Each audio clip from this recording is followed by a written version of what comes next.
réalité, aucune mauvaise parole. Nous ne voulons pas, nous ne pouvons pas, nous ne désirons pas avoir de mauvaises paroles. Jacques chapitre 3, c'est un rappel. Nous connaissons ce passage, je crois, mais on va débuter là, c'est un rappel. Jacques chapitre 3, on nous dit au verset 5, alors Jacques chapitre 3 et le verset 5, la langue de même est un petit membre. Tout membre est important dans un corps, comme tout membre est important dans une église. Mais la langue de même est un petit membre et elle se vante de grandes choses. Voici un petit feu, combien de bois ne peut-il pas allumer? Ceux qui étaient avec nous mercredi, le frère Brower, alors qui était là, qui a prêché, il me parlait, présentement au Manitoba, il y a beaucoup de feux de forêt et certaines autoroutes sont fermées. Il y avait même une situation où le gouvernement disait aux gens qui étaient sur les lacs, enlevez-vous si vous voyez les avions venir chercher de l'eau pour aller éteindre, laissez-leur la place, enlevez-vous de là pour qu'ils fassent leur travail. Ce n'est pas le temps d'avoir des plaisanciers, des gens qui font juste s'amuser sur les lacs, c'est le temps d'éteindre les feux de forêt. Laissez travailler les avions pompiers, je pense qu'il y a un autre mot pour cela, mais les avions pompiers, laissez-les travailler. Mais un petit feu, combien de bois ne peut-il pas allumer? On est averti donc, la langue c'est tout petit, mais la langue ça peut faire de gros dommages. C'est vraiment sérieux. La langue, elle est très, très, très dangereuse. La bouche est très dangereuse. Il continue au verset 6, la langue aussi est un feu, un monde d'iniquité. Alors le danger, il est sérieux. Ainsi, la langue est placée parmi nos membres, souillant tout le corps et enflammant le cours de la vie. C'est pour ça, des fois, tu sais, on se laisse aller, on veut s'amuser un peu, on va avoir du plaisir, et on dit des choses. Et on commence à dire plus de choses, et plus de choses. Et à un moment donné, on dit n'importe quelle folie ou quoi que ce soit. Mais on ne peut pas reprendre les paroles qui sont sorties. Et ces paroles-là peuvent causer beaucoup de dommages. Pas seulement des folies, mais de la méchanceté. Mais c'est un monde d'iniquité.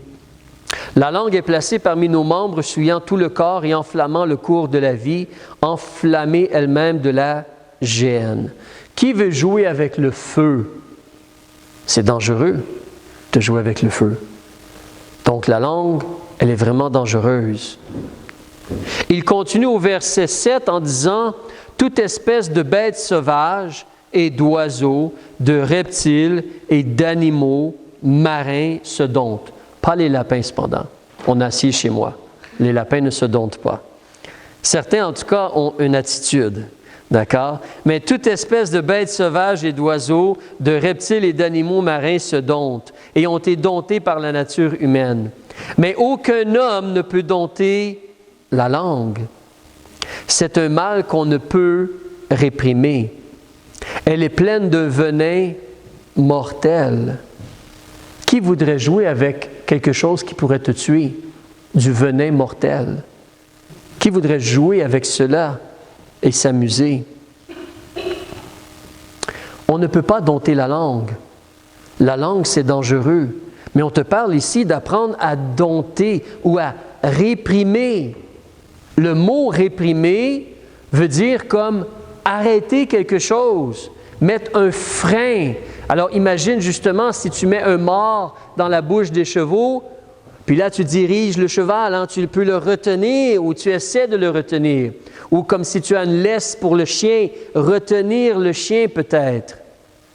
Mais on ne peut pas la réprimer. C'est vraiment, vraiment dangereux, la langue. Si Dieu nous avertit, c'est important pour nous donc de vraiment accepter la déclaration, l'avertissement et de réaliser le danger et de réaliser le combat et de porter attention, d'être sur nos gardes, de prier sur cela, de surveiller cela. de choisir de faire attention. La langue, elle est enflammée et elle peut causer beaucoup de dommages. Donc, dès que, étant jeune ou en vieillissant, on veut apprendre à surveiller, à mettre un frein, à se retenir, à prier, parce que l'être humain ne peut pas par lui-même faire cela. On va avoir besoin de l'aide de Dieu, mais on doit comprendre le combat, on doit comprendre le danger et on doit agir. On ne peut pas seulement se laisser emporter par le courant, emporter par le courant, emporter par le courant. On doit être ancré dans la vérité de Dieu que la langue, elle est dangereuse, et donc prier et demander à Dieu de nous aider à surveiller comment on parle, comment on utilise notre bouche, ce qui sort de notre bouche, parce que c'est sérieux. Une deuxième chose qu'on veut regarder aujourd'hui, on te parle ici que la langue, elle est enflammée. Elle est enflammée. Qu'est-ce qui enflamme la langue? Qu'est-ce qui enflamme la langue? Une première chose, viens avec moi en Matthieu chapitre 12, s'il te plaît. Matthieu chapitre 12. Matthieu chapitre 12, verset 34. Qu'est-ce qui enflamme ou influence notre langue?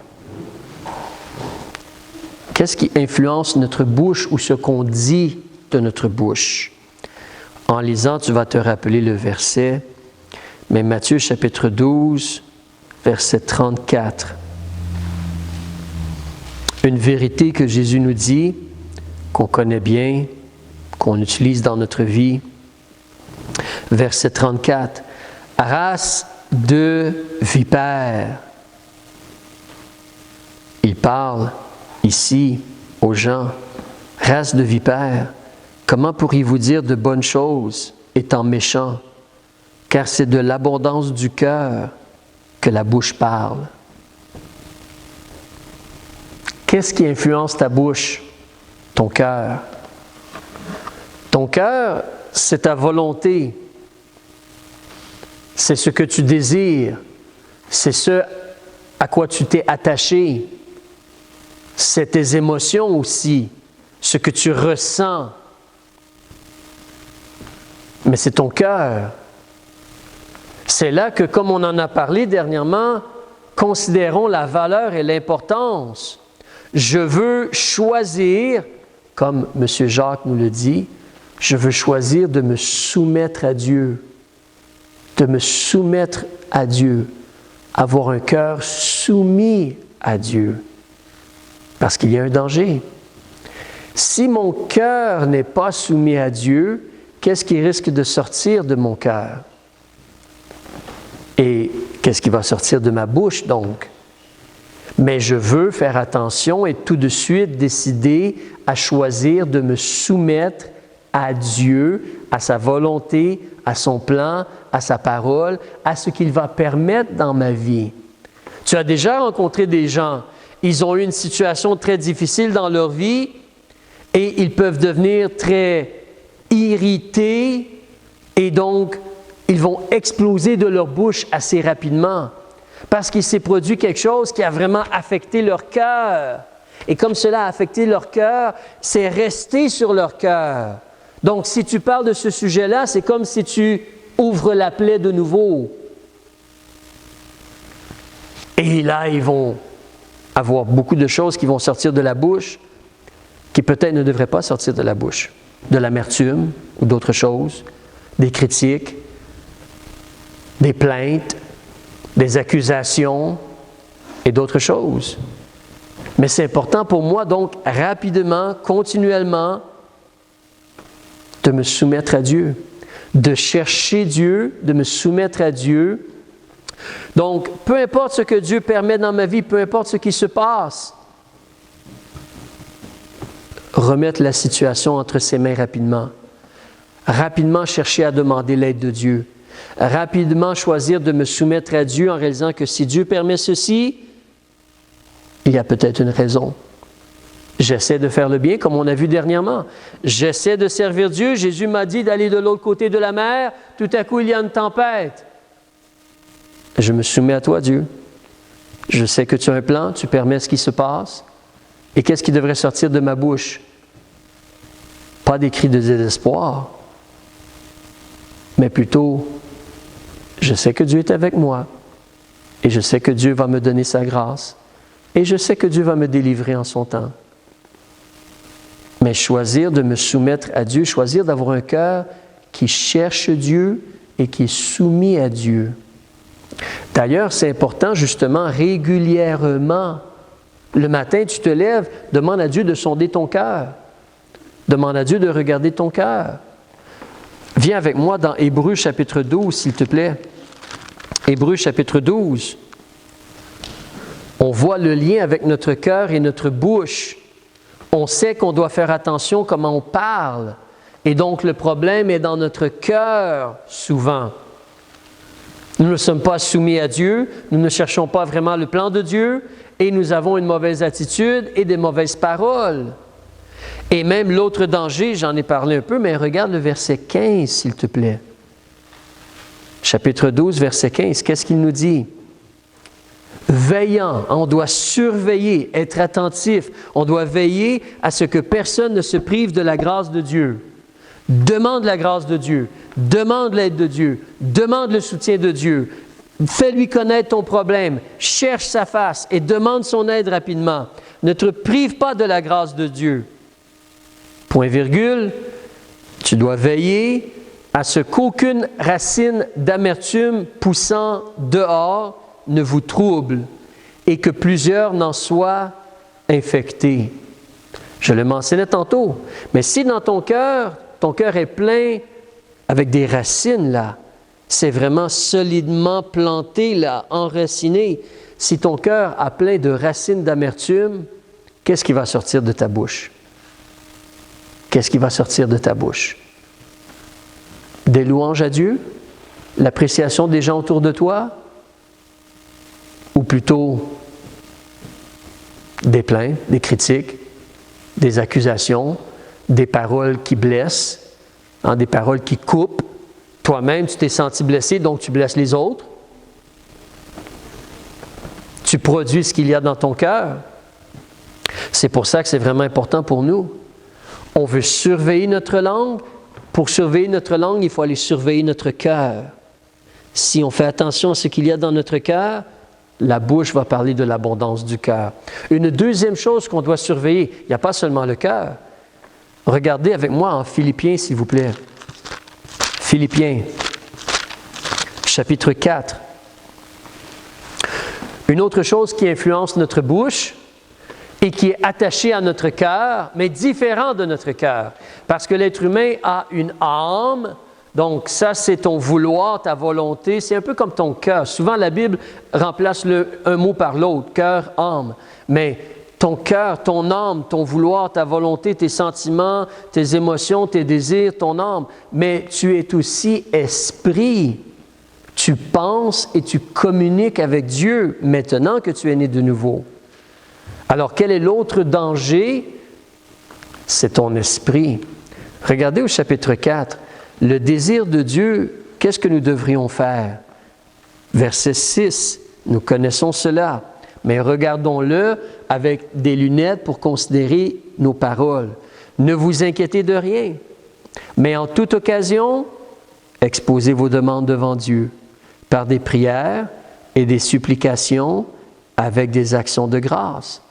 Tous ces mots-là sont synonymes de quelqu'un qui se soumet à Dieu, qui espère en Dieu rapidement, qui laisse les choses entre les mains de Dieu et qui reçoit la grâce de Dieu. Ne vous inquiétez de rien. Ça, c'est un peu dans ton cœur, mais en même temps dans tes pensées. Verset 7. Et la paix de Dieu, qui surpasse toute intelligence, gardera vos cœurs, oui, mais aussi vos pensées. Ce sont deux choses différentes. Ton cœur et ton esprit sont deux choses différentes. Vos cœurs et vos pensées en Jésus-Christ. Si tes pensées ne sont pas en Jésus-Christ, où est-ce que tes paroles vont aller, tu penses? Si tes pensées ne sont pas en Jésus-Christ, comment vas-tu parler? Qu'est-ce qui va sortir de ta bouche? Évidemment, ce qui va sortir de ta bouche, c'est ce à quoi tu penses. Je disais justement à quelqu'un dernièrement, il y a plusieurs années, mon cerveau, ma pensée, elle a été habituée. Hein, on est des créatures d'habitude. Donc, mon cerveau a été habitué. Si je parle à une personne féminine en anglais au téléphone, généralement, c'est mon épouse. Et je termine l'appel téléphonique par « Bye, au revoir, I love you ». Je termine mon appel téléphonique comme cela. Alors, il y a quelques années, je suis au téléphone avec une dame anglophone qui parle exactement comme mon épouse, c'est ma belle-mère. Je suis au téléphone avec elle, oui, d'accord, on va faire telle et telle chose, et je suis en train de conduire en même temps. Donc, je suis en mode habitude. Et donc, d'accord, on va faire cela, c'est bien. OK, d'accord, I love you, bye. Ça a sorti sans même que j'y pense. Parce que mon cerveau était en mode habitude. C'est ça qu'on fait, je conduis, je parle avec ma femme, je m'en viens à la maison, j'ai terminé de travailler ou quoi que ce soit, et je termine I love you. Donc, j'ai dit cela, j'ai raccroché le téléphone, et là, mon cerveau a dit, est-ce que tu viens de faire cela? Et j'ai dit à ma femme, est-ce que je viens de faire cela? Oui, je viens de faire cela. Alors, tout le monde a bien ri, incluant ma belle-mère et mon beau-père. Mais, sérieusement, ce qu'on pense, comment on pense, ce que nous acceptons comme pensée va affecter comment on va parler, évidemment. Donc, je dois surveiller mes pensées. Je veux que mes pensées, mon cœur aussi, mais je veux que mes pensées soient en Jésus-Christ. Mes pensées soient soumises à Jésus-Christ, soient selon les vérités de Jésus-Christ, soient selon les enseignements de Jésus-Christ. Comme exemple, si quelqu'un me fait un tort, est-ce que j'ai le droit de penser à me venger? Est-ce que j'ai le droit de faire cela? Ou est-ce que je devrais plutôt penser, Dieu, je le laisse entre tes mains, mais je dois aimer mes ennemis? Je veux la justice, c'est correct, mais la vengeance appartient à qui? À Dieu. La vengeance appartient à Dieu. Donc, je dois faire attention les pensées que j'accepte dans mon esprit et dans mon cœur, parce qu'elles vont produire des actions et des paroles mauvaises, ou des paroles méchantes, ou des paroles qui manquent de foi dans le contexte ici. Si mes pensées sont « Ah! Je m'inquiète! » Comment est-ce que je vais parler? Oui, tout va bien, je suis calme et au contrôle de la situation. Est-ce que je vais parler comme cela? Ou est-ce que je vais parler justement comme une poule sans tête? Est-ce que je vais parler comme quelqu'un qui ne sait plus quoi faire ou comment agir ou comment réagir parce que je suis complètement débordé par la situation? Crier à l'aide peut-être. C'est correct de crier à l'aide, on a tous besoin d'aide, mais on veut faire attention à nos pensées. Donc, la langue, elle est très dangereuse. On est averti, on doit surveiller. Qu'est-ce qu'on doit surveiller? Notre cœur et notre esprit ou nos pensées.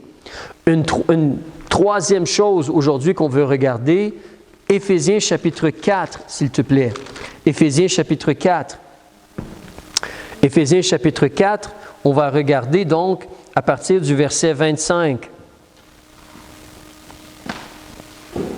Éphésiens chapitre 4, s'il vous plaît, verset 25. On nous dit, « C'est pourquoi, il parle à des gens qui sont nés de nouveau, qui sont baptisés, et il parle aux gens qui sont membres de l'Église à Éphèse. Il dit, « C'est pourquoi, ayant dépouillé le mensonge, » vous savez ce que dépouiller veut dire? Ça veut dire qu'on l'a enlevé et éloigné de nous. On ne l'a plus. On s'est dévêtu et on l'a enlevé.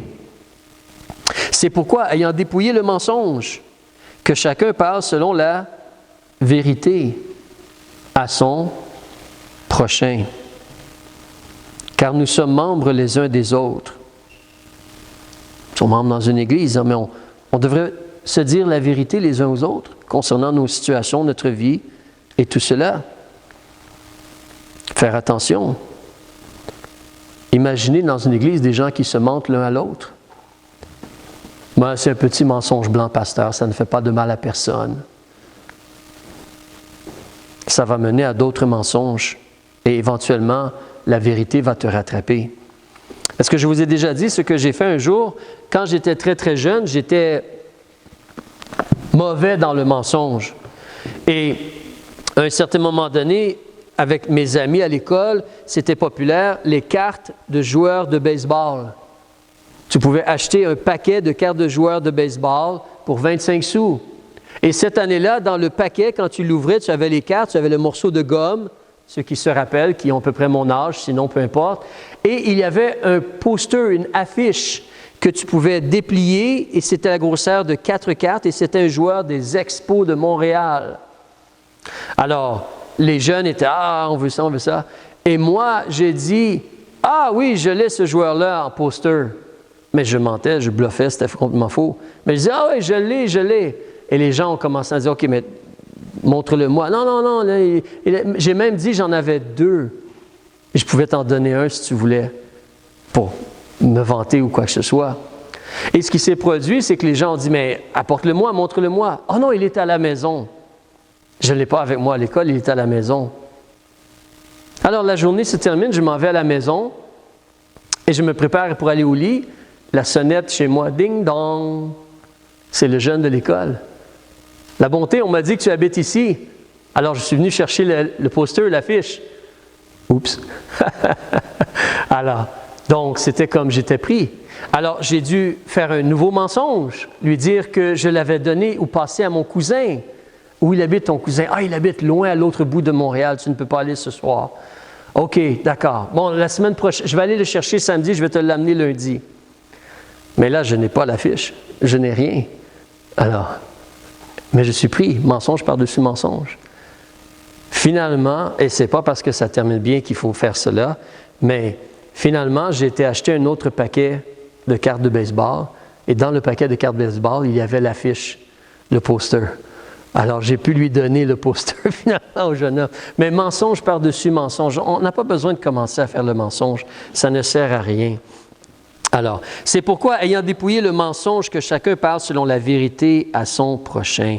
Verset 26, « Si tu te mets en colère, ne pêche point, que le soleil ne se couche point sur votre colère. » Et ça, justement, quand on est en colère, on peut dire beaucoup de choses qu'on va regretter.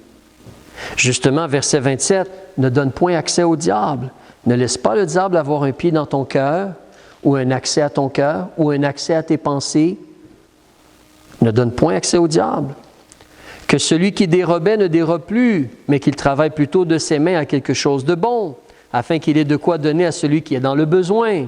Et, concernant notre parole ou notre bouche ou notre langue, verset 29, qu'il ne sorte de votre bouche aucune mauvaise parole, mais que vos paroles soient propres à édifier utilement et qu'elles fassent du bien à ceux qui les entendent. » Ça, ce sont des commandements de Jésus-Christ.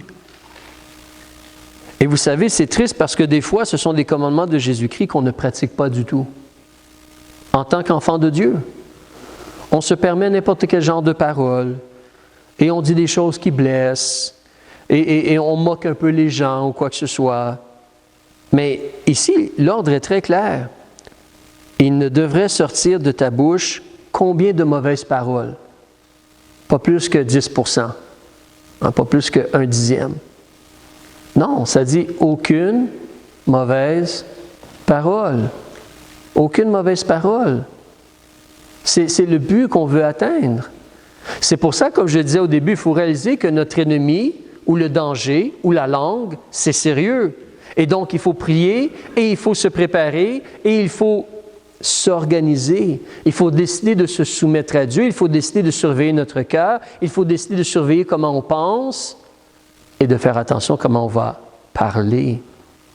Aucune mauvaise parole. Dieu est miséricordieux.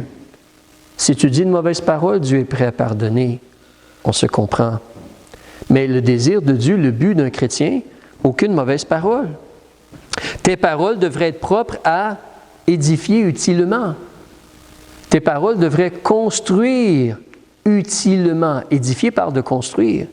Ce que tu dis devrait servir à construire utilement les autres et qu'elles fassent du bien à ceux qui les entendent. C'est un fait que construire, des fois, lorsqu'on construit, qu'est-ce qu'on doit faire? On doit démolir certaines choses pour construire comme il faut.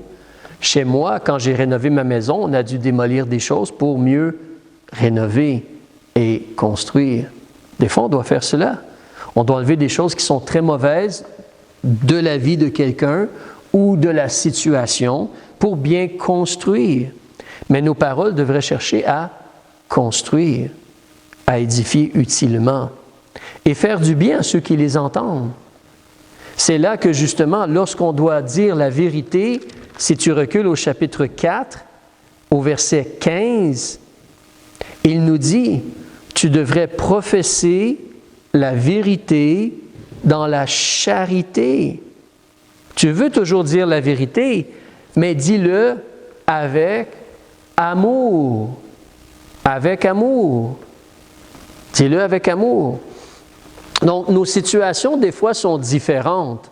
C'est-à-dire que si je parle avec un vendeur et je vois qu'il est en train de me tromper, c'est une chose. Mais si je suis en train de parler avec ma fille et elle a besoin d'être enseignée sur quelque chose, ce n'est pas le même genre de situation. Mais ça, c'est ma fille et je la vois tous les jours. Si j'ai besoin de lui parler ou de la corriger sur quelque chose, est-ce que c'est utile de lui crier après? Ou est-ce que c'est mieux de lui parler avec amour? Et c'est là que peut-être, oui, des fois peut-être on doit élever la voix un peu, mais surtout on veut mesurer la chose et peut-être même parler cœur à cœur. Vraiment approcher la personne de façon appropriée. Je dois te parler de quelque chose d'important, écoute-moi s'il te plaît. Versus, tu es un bon à rien, tu es un imbécile, écoute donc ce que je te dis. Ce n'est pas le même genre d'approche, n'est-ce pas? Alors, on dit la vérité, comment? Avec amour. Avec amour. On fait attention. Évidemment, il n'y a personne sur la terre qui est parfait dans cela. Parce que nous sommes des êtres humains et la parole de Dieu nous corrige et nous rappelle. Mais c'est important pour toi et moi de réaliser ça, c'est le but. Et donc, on veut pratiquer ceci. Alors, ce matin, on se fait rappeler aucune mauvaise parole. Nos paroles devraient être propres à construire, utilement construire, et faire du bien à ceux qui les entendent. Justement, au verset 30, on ne veut pas contrister ou faire de la peine au Saint-Esprit de Dieu, par lequel vous avez été scellés pour le jour de la rédemption. C'est sûr qu'on est sauvés. C'est sûr qu'il y a une place de réservée au ciel pour nous. Le Saint-Esprit est en nous. Si le Saint-Esprit est en nous, est-ce qu'on veut faire de la peine à l'Esprit de Dieu qui habite en nous? Par ce qui sort de notre bouche ou ce que nous faisons? Non. Et c'est là encore qu'on veut faire attention à notre cœur, parce que tu vois, au verset 31, il y a des choses qui doivent sortir, comme l'amertume. On en a parlé. L'animosité. L'animosité, c'est quand tu es animé de vouloir faire du mal à quelqu'un. Tu considères faire du mal à quelqu'un. Tu veux sortir cela de ta vie. La colère, tu veux sortir cela de ta vie. La crierie, quand tu cries au point où tu es bleu dans le visage, tu veux sortir cela de ta vie. La médisance, parler en mal des autres. Aucune mauvaise parole. Aucune mauvaise parole. Je parlais avec quelqu'un dernièrement et on discutait d'une troisième personne. Et c'était un peu comme, oui, il y a eu quelque chose, mais on n'en parle pas. Et lui me disait aussi, oui, telle personne a fait telle chose, mais on laisse faire cela. En d'autres mots, on n'avait rien de bon à dire de cette personne-là, donc on n'a pas parlé de cette personne-là. Ça ne servait pas. Ça ne servait pas de parler de cette personne-là parce qu'on n'avait rien de bon à dire de cette personne-là. Donc, on n'avait pas parlé de cette personne-là. Mais pas de médisance. Cela doit être banni du milieu de vous, ainsi que toute méchanceté. À la place, on veut être bon, miséricordieux, se pardonner les uns aux autres, comme Dieu vous a aussi pardonné. Si dans mon cœur et dans ma pensée, je pense faire du bien, être miséricordieux, avoir à cœur la misère des autres et être prêt à pardonner, ça va être différent ce qui va sortir de ma bouche, n'est-ce pas? Ça va être différent. Donc, c'est pour toi et moi de faire attention. Mais je veux t'encourager aussi dans quelques petites choses en terminant. Notre bouche devrait certainement être utilisée pour deux choses. Ici au chapitre 5, regarde au verset 19 et 20. Notre bouche devrait servir pour adorer et parler de notre Dieu. Au verset 19, entretenez-vous ensemble par des psaumes, des hymnes et des cantiques spirituels, chantant et psalmodiant de votre cœur au Seigneur.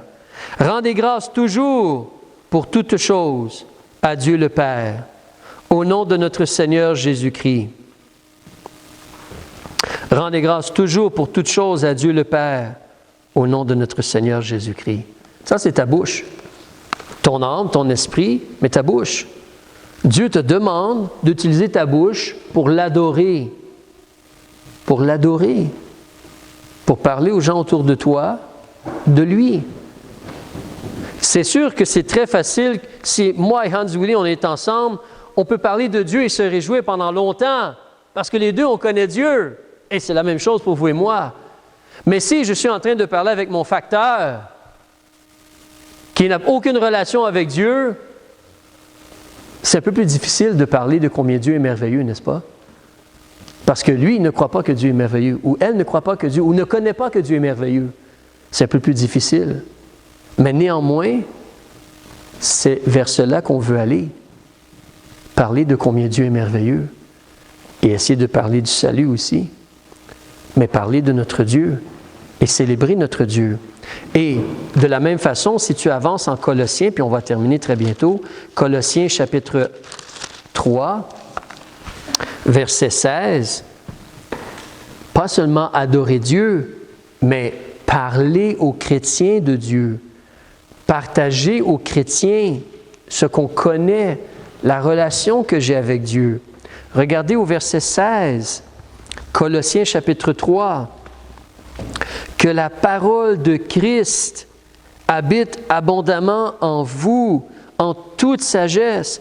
Instruisez-vous et exhortez-vous les uns les autres par des psaumes et des hymnes et des cantiques spirituels, chantant dans vos cœurs au Seigneur avec reconnaissance. Alors, ce matin, je veux t'encourager, aucune mauvaise parole. Surveille ta langue. Mais choisis, demande à Dieu de t'aider d'utiliser ta langue pour parler de lui, pour l'adorer, pour partager ton Dieu avec les frères et les sœurs. Vous lisez la parole de Dieu et Dieu vous enseigne, note-le et partage-le avec des frères et des sœurs. Tu penses à Dieu aujourd'hui, et tu es encouragé, partage-le avec des frères et des sœurs. Partage, dans le contexte avec des gens de l'Église ici. On va terminer Jacques chapitre 3. Un choix, un désir qu'on veut avoir. Hein. Tu connais Jacques chapitre 3. Si je termine le chapitre 3 ici, quand il parle de la langue, qu'est-ce qu'il nous dit? Chapitre 3, verset 9. Et on termine ici. On nous dit au verset 9, parlant de la langue, par elle nous bénissons Dieu. C'est ce qu'on devrait faire. Par elle nous bénissons Dieu le Père, et par elle nous maudissons les hommes faits à l'image de Dieu. On utilise notre langue pour adorer Dieu et pour maudire les hommes. Verset 10, de la même bouche sortent la bénédiction et la malédiction. Il ne faut point, mes frères, que cela soit ainsi. Une fontaine jette-t-elle par la même ouverture de l'eau douce et de l'eau amère? J'espère que chez toi, le robinet qui coule n'a que de l'eau qui techniquement peut être utilisée dans la maison. Pas les deux. Puis tu espères que c'est le bon moment quand tu vas prendre un verre d'eau. La ville nous avertit si on ne devrait pas boire de l'eau peut-être. Ou si on a un puits, c'est un peu différent. Mais des fois, ils vont donner des avis d'ébullition d'eau parce que l'eau n'est pas conforme ou quoi que ce soit. Mais il ne faut pas qu'il en soit ainsi. Il faut que toi et moi, on réalise à quel point la langue, c'est sérieux. Et on doit faire le choix donc de surveiller notre cœur, nos pensées, aucune mauvaise parole, mais vraiment que notre bouche soit une source d'eau pure ou d'eau douce. Et parler de notre Dieu. On va prier. Père, on te remercie pour ces